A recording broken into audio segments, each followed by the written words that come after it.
Hi everyone, welcome to BMC Global Live Hilal Health World. I'm Gowri Priya with you. Right now I'm standing in Hilal Multi-Speciality Medical Center, Salmabad. We are here today to meet our Dr. Rajani Ramachandran. She is a gynecologist who has 13 years of work experience and is currently working in this branch today. Hi doctor, how are you? I'm good. How are you, Gowri? I am fine, doctor. Doctor, due to our life conditions and lifestyles changing, most of us are facing many health issues and the health concerns are high. It's growing day by day. Yeah. And most of my friends are talking about their menstruation being irregular and all.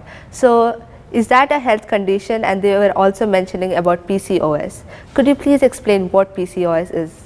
Yeah, very well said, Gowri. As you told me, like your friends are mentioning, in my daily practice, when I sit in the OPD, if I have around 25 patients in a day, most of the women who come in are, are suffering from irregular periods.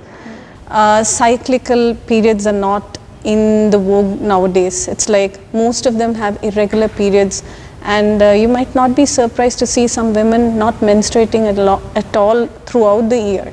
So it's like, when did you last have your periods? Maybe in a year, doctor. It seems so like, a normal thing for some people because their siblings have the same thing, their mom must have had the same thing. And one characteristic that you might see in the family is they're all overweight.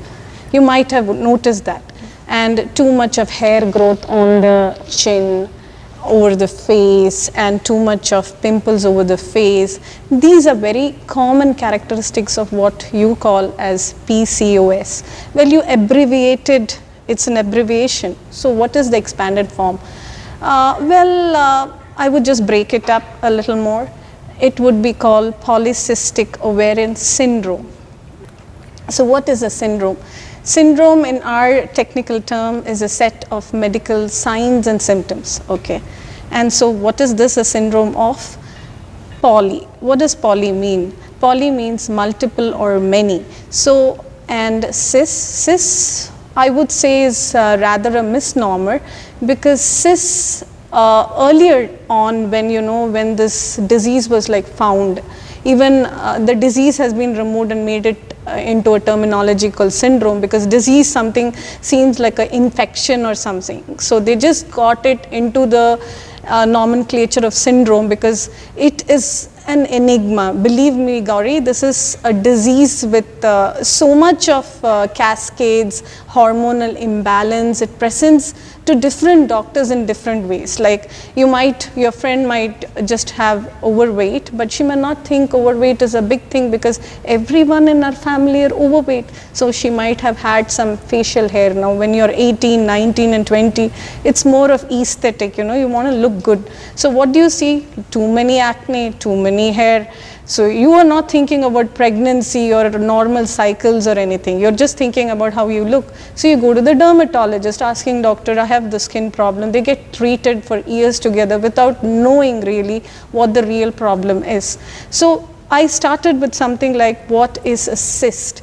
So when you say a cyst to a normal lady, okay, I have a lady coming into this OPD carrying a scan finding of a picture of polycystic ovarian scan picture and tells me, doctor, I have cysts in my ovary. Is this something of a concern?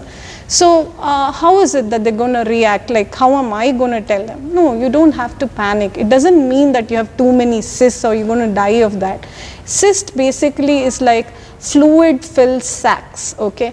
Initially, when the doctors it was Steen and Leventhal, two gynecologists who really found this first, and that's why it's also called Steen-Leventhal syndrome.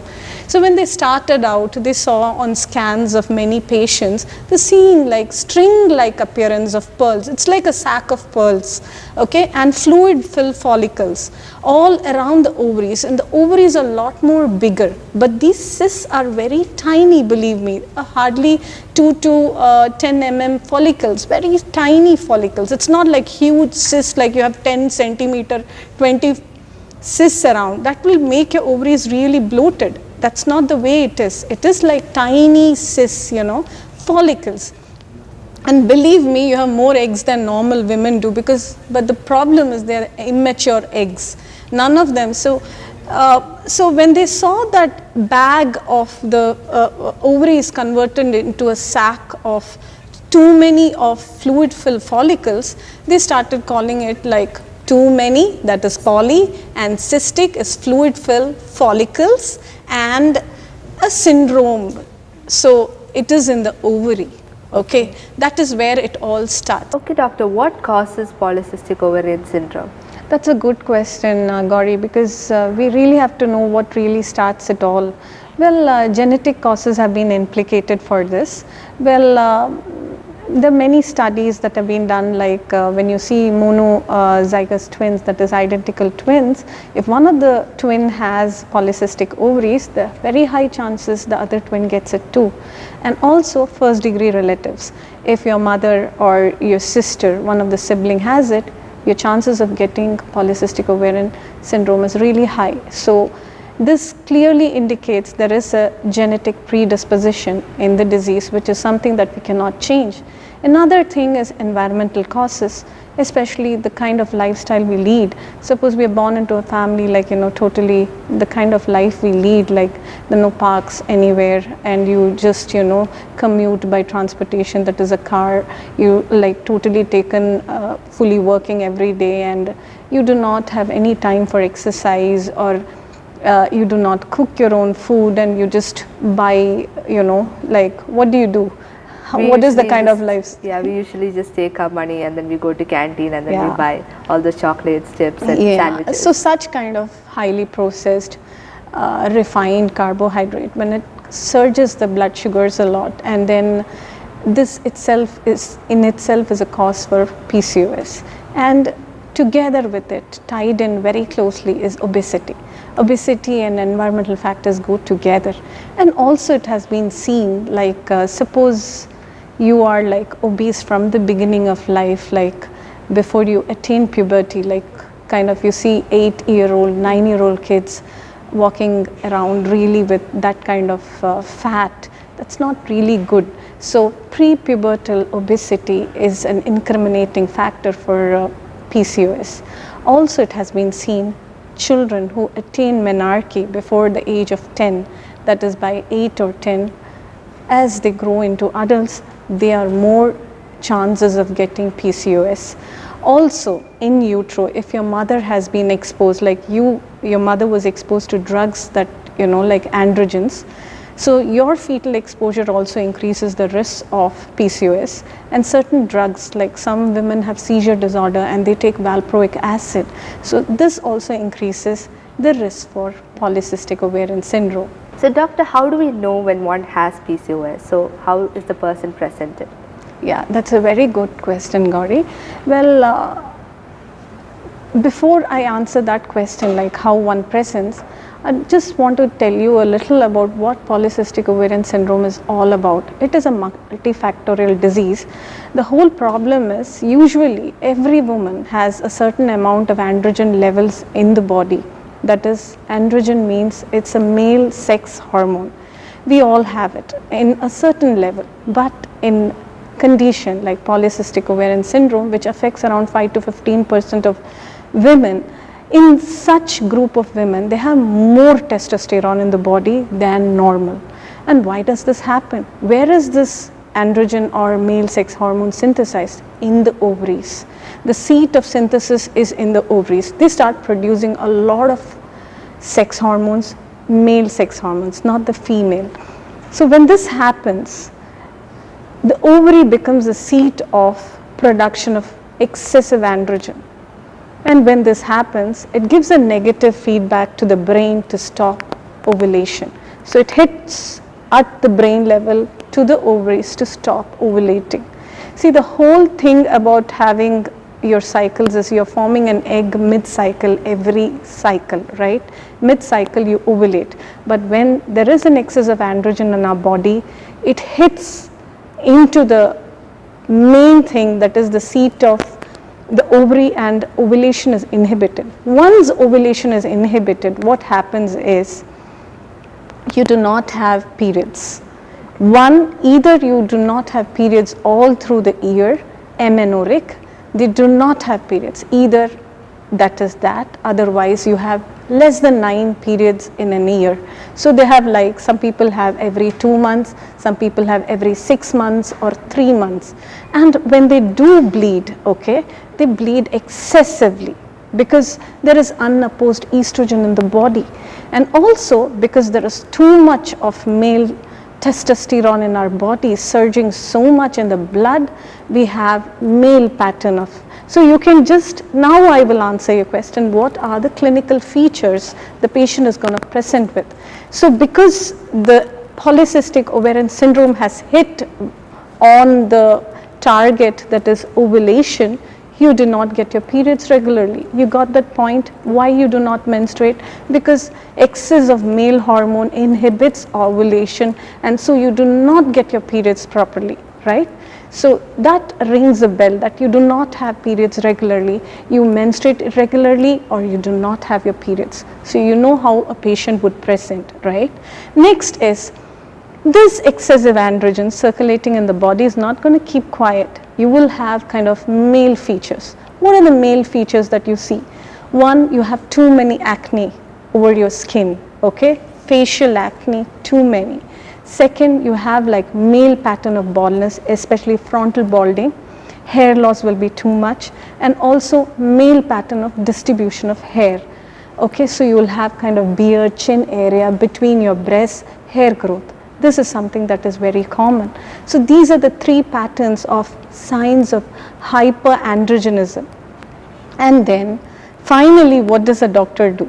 Now you present it to the OPD with, like, what did I say, irregular periods, or you're not having periods, or you have too much of facial hair, then you have like too much of acne, then you have like hair loss or frontal balding. That is something that patients present with. And the third thing that is there is obesity. Most of the patients, 75% of the patients are on the overweight side. So these are the kind of people, and they have even velvety patches, thickening of skin around the nape of the neck. That is a sign of acanthosis nigricans, which comes in insulin resistance. So these are the features that a patient comes to you with.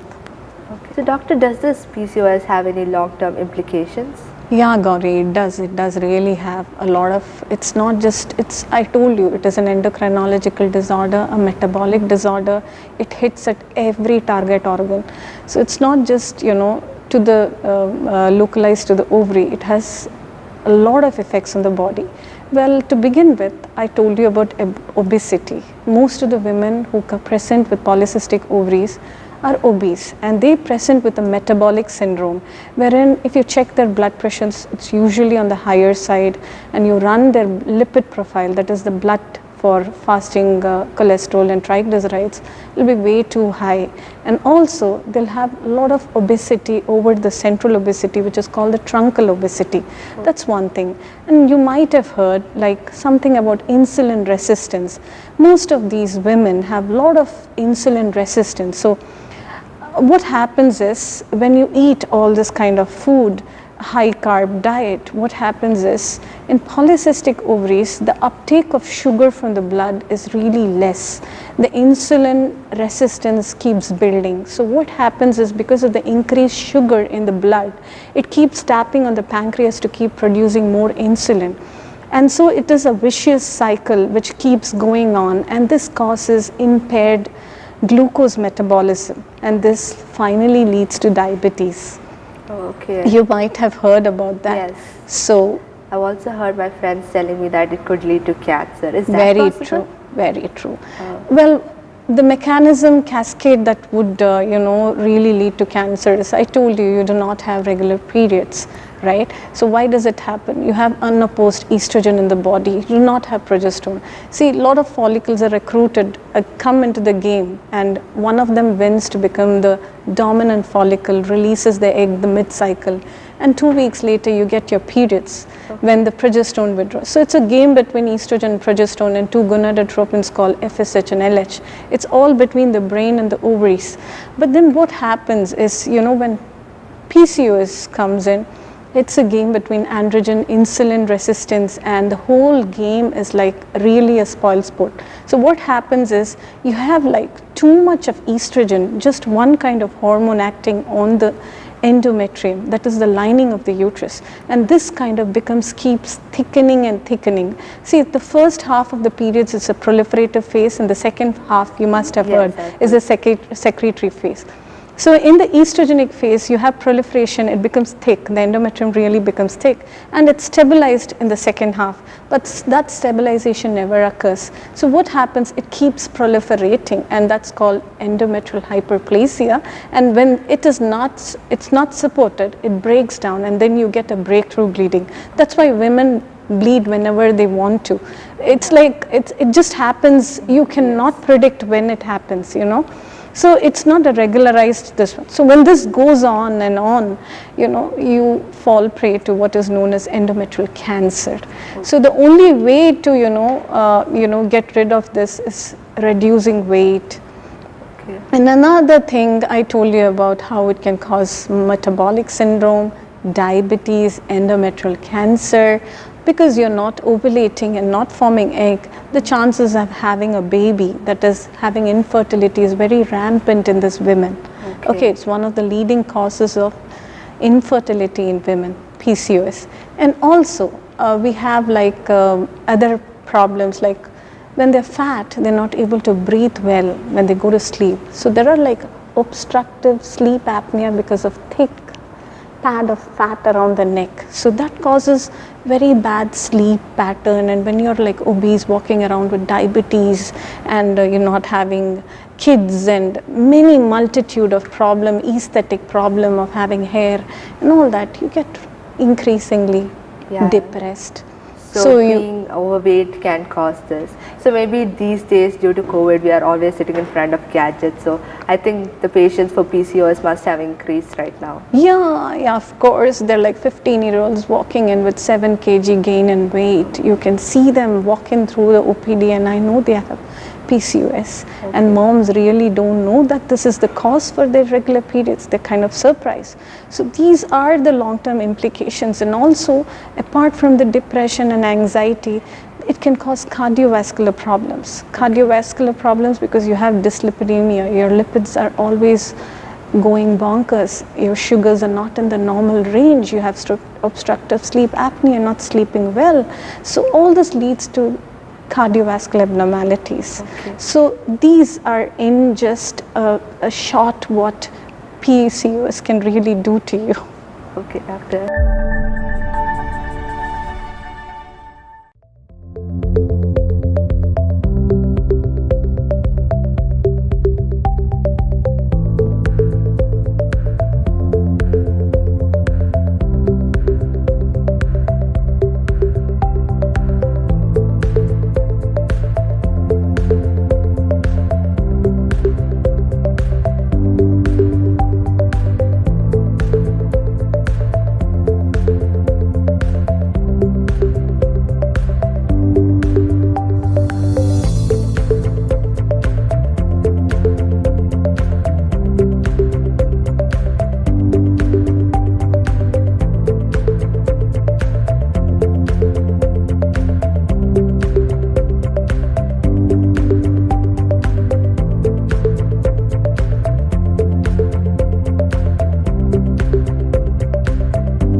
NEC Remit. Send money online to India. Credit in seconds with great rates. Download NEC Remit app now.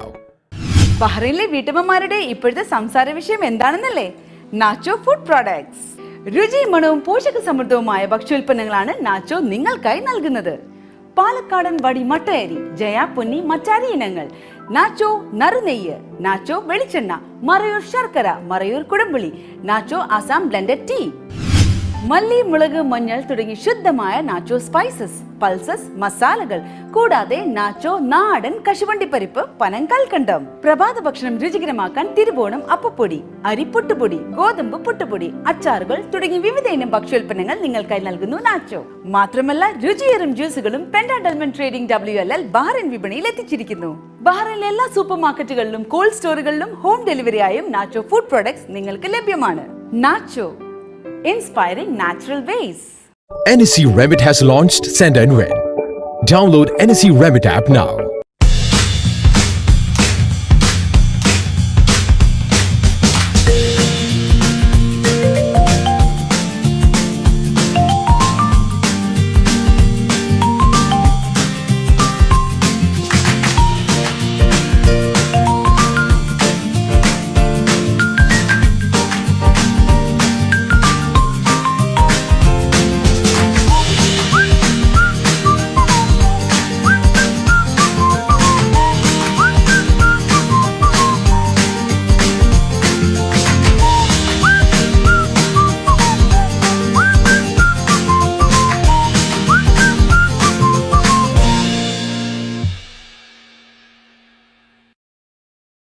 So doctor, after what all procedures do we finally diagnose that a person has polycystic ovary syndrome? Yeah, when a patient does come to me, like asking and telling me, like, doctor, I have not got periods, like suppose she's married, and she tells me, though she is like obese and she's got acne and she's got hair growth, and she tells me like 2 months I've not got my periods, I'm not going to go into the diagnosis of PCOS right away. I'm going to exclude a few conditions that can mimic PCOS. Well, when I say that, first, any woman, for that matter, we rule out pregnancy first. So I would run a beta HCG or a urine pregnancy test. First of all, I would want to rule out pregnancy. When I've done, she is not positive for the test, then I would just, go into a few more details into, like, is she on any drug like androgenic or dopamine antagonist? There's few drugs that can have a lot of deleterious effects on your periods. Okay. So having done that, like ruled out the history that she is not on any drugs that can actually cause irregularity, I would move ahead a little more into the investigative, running the blood tests, I would call for a thyroid test, a thyroid test, it's very, very common. Yeah. So I would run a TSH, and then having done that, I find her normal, I'd want to run prolactin levels too.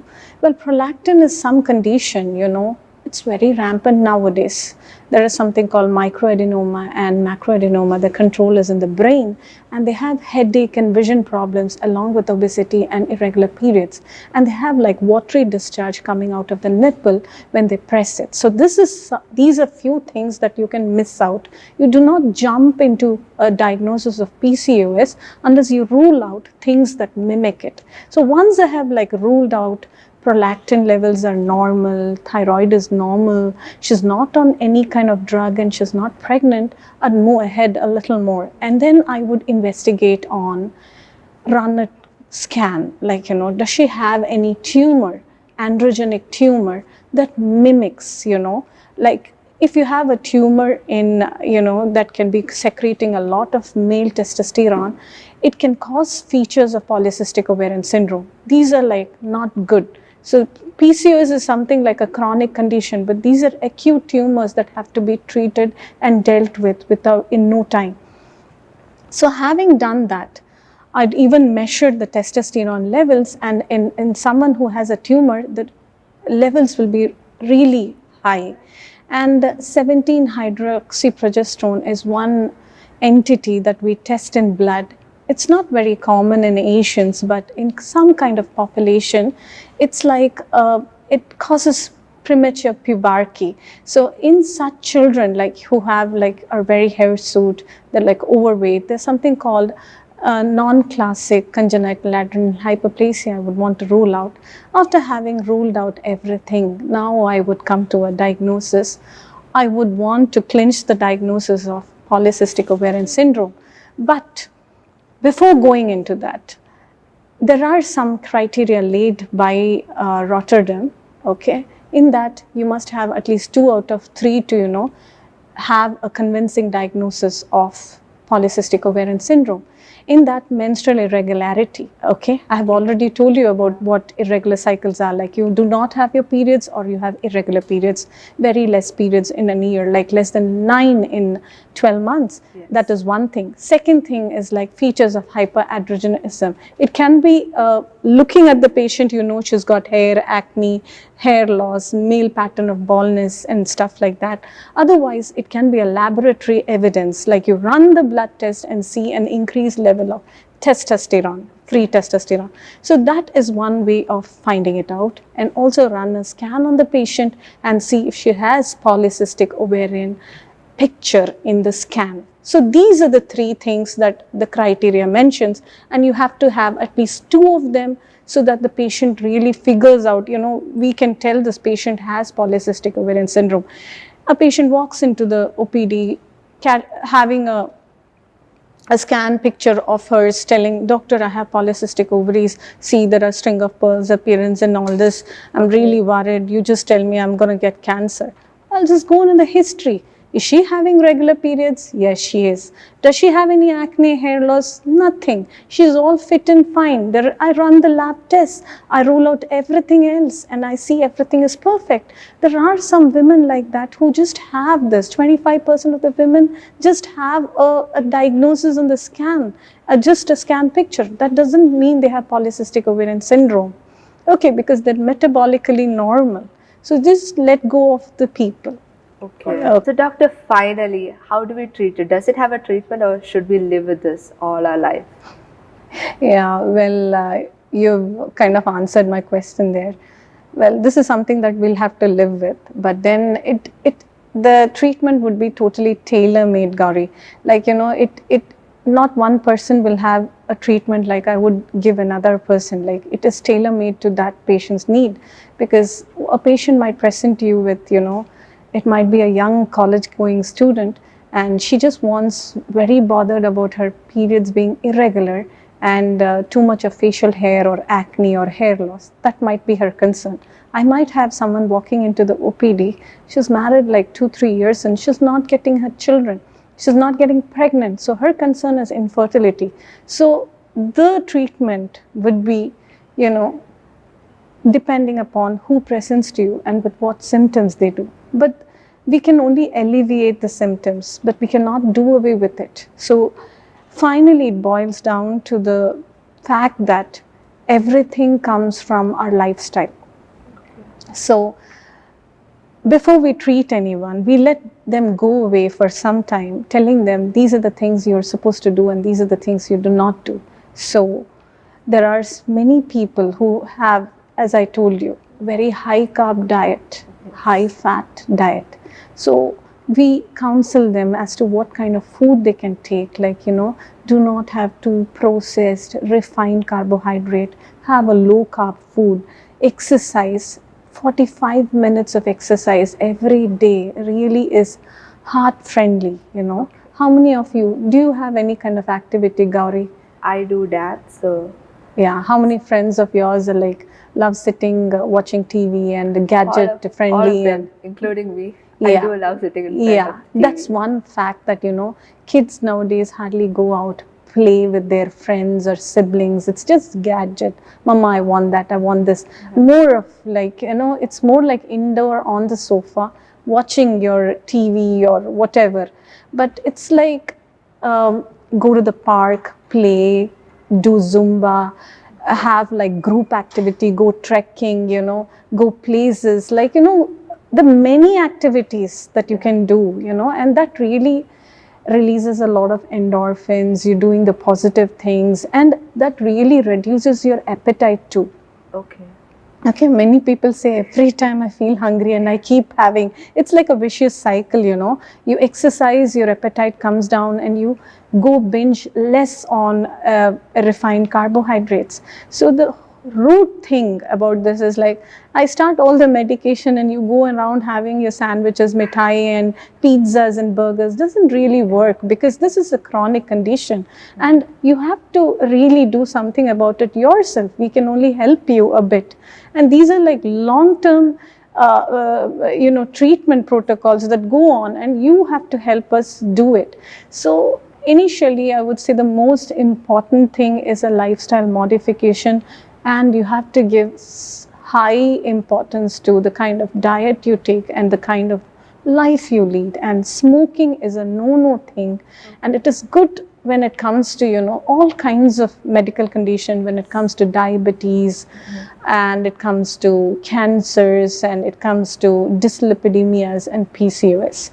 So after that, finally I would come into the treatment thing. So when a young girl comes like, doctor, I don't have my periods are regular and I just want it to be regular. I do not know when I get my periods, and I'm bothered about my hirsutism, that is like too much of facial hair and acne and oily skin. What do I do? So because her concern is not a pregnancy, I'd love to start her on something like combined hormonal pills or just progesterone only pills, and try that for a certain time and give her that kind of, you know, and a warning too, that my drugs are not going to be effective unless you do something about your lifestyle also. And I let her go away for 3 to 6 months and see how it goes. When we give cyclical medicines like this, the effects on external medication is it acts on the brain. You're getting hormones from outside, so the brain kind of shuts down everything that's happening in the ovary. Ovary, that is the seat of synthesis of androgen, shuts down. So there is no androgen excess in the body, and you're giving cyclical estrogen from outside. So you get your periods, your chances of having cancer because of thickening of the endometrium is much lesser. Your androgens are less, so your hair loss and the facial hair and acne comes down. And also, if on a long time period, like, you know, 6 to 1 year, you've tried all this and it's not working on the hair part, you know, the growth of hirsutism and the facial hair and acne, you can even try like anti-androgens, like they go against the androgen. So there are like some drugs called spironolactone, finasteride, and some ointments that can be used for this. But these are in women who do not want to be pregnant, because these are like hazardous for women who are trying to become pregnant. It can have bad effects on the baby born. So it is tailor-made to women who do not want a pregnancy. And also, insulin resistance is another villain apart from androgens. So you cut the insulin resistance by using insulin sensitizers like metformin.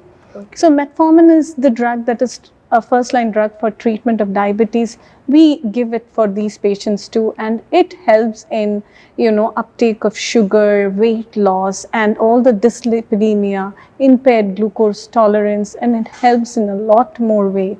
So this would be in a very small way. I have told you about how a treatment of a unmarried girl or a teenage girl or someone who is not interested to conceive. In a woman who comes you know, very sad, anxious to conceive, the treatment would be like, they do not ovulate. I told you, they do not form eggs.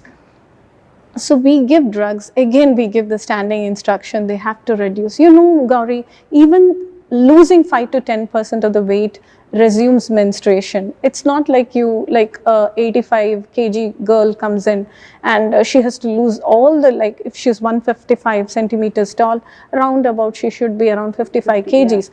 It cannot be done over, you know, it's not like a magic wand, you like, oh, you become like, you know, it doesn't happen in a jiffy. It takes time, and they cannot wait till that 3 years to, you know, reduce. It's a slow process. So what do? You give them standing instruction that you do lose your weight, do everything, but I will give you drugs too so that you ovulate. So we give them ovulation induction drugs, the 2-3 kinds that we give, like gonadotropins, clomiphene, letrozole, depending upon how they respond. Even we might have to go into laparoscopy where there is cauterization or ovarian drilling of this small stroma of the ovary that is like thickened and they're like big. So this becomes more sensitive to ovulation. So these are some of the treatment protocols that we follow. And the treatment would depend finally on what the patient presents to you with. And apart from that, treatment of diabetes, if the patient gets it, if the patient keeps bleeding a lot, we order a biopsy of the endometrium. It will be tailor-made to the patient. with whatever problems or conditions she presents to you with. But this would be a small way of, treating a patient with polycystic ovarian syndrome. So by the end, it becomes like prevention of PCOS is much better or much effective than the cure. Very true. Very true. Okay. Thank you, doctor, for your valued time and all the knowledge you have shared with us. Thanks a lot for that. Thanks, Gowri, giving me an opportunity so that the audience are much well aware about what polycystic ovarian syndrome is all about. Yes, doctor. Thank you so much. So, dear viewers, thank you for your time. As we have heard our doctor say, prevention is much better than cure. So, let's change our lifestyle a bit. More exercises and more proper diet, and we can cure all of our diseases that will be coming. And with that, we are going to wind up BMC Global Live and Hilal Health World this session. We'll meet in next session with a new doctor. Thank you, and do not forget to like and share our Facebook and YouTube page.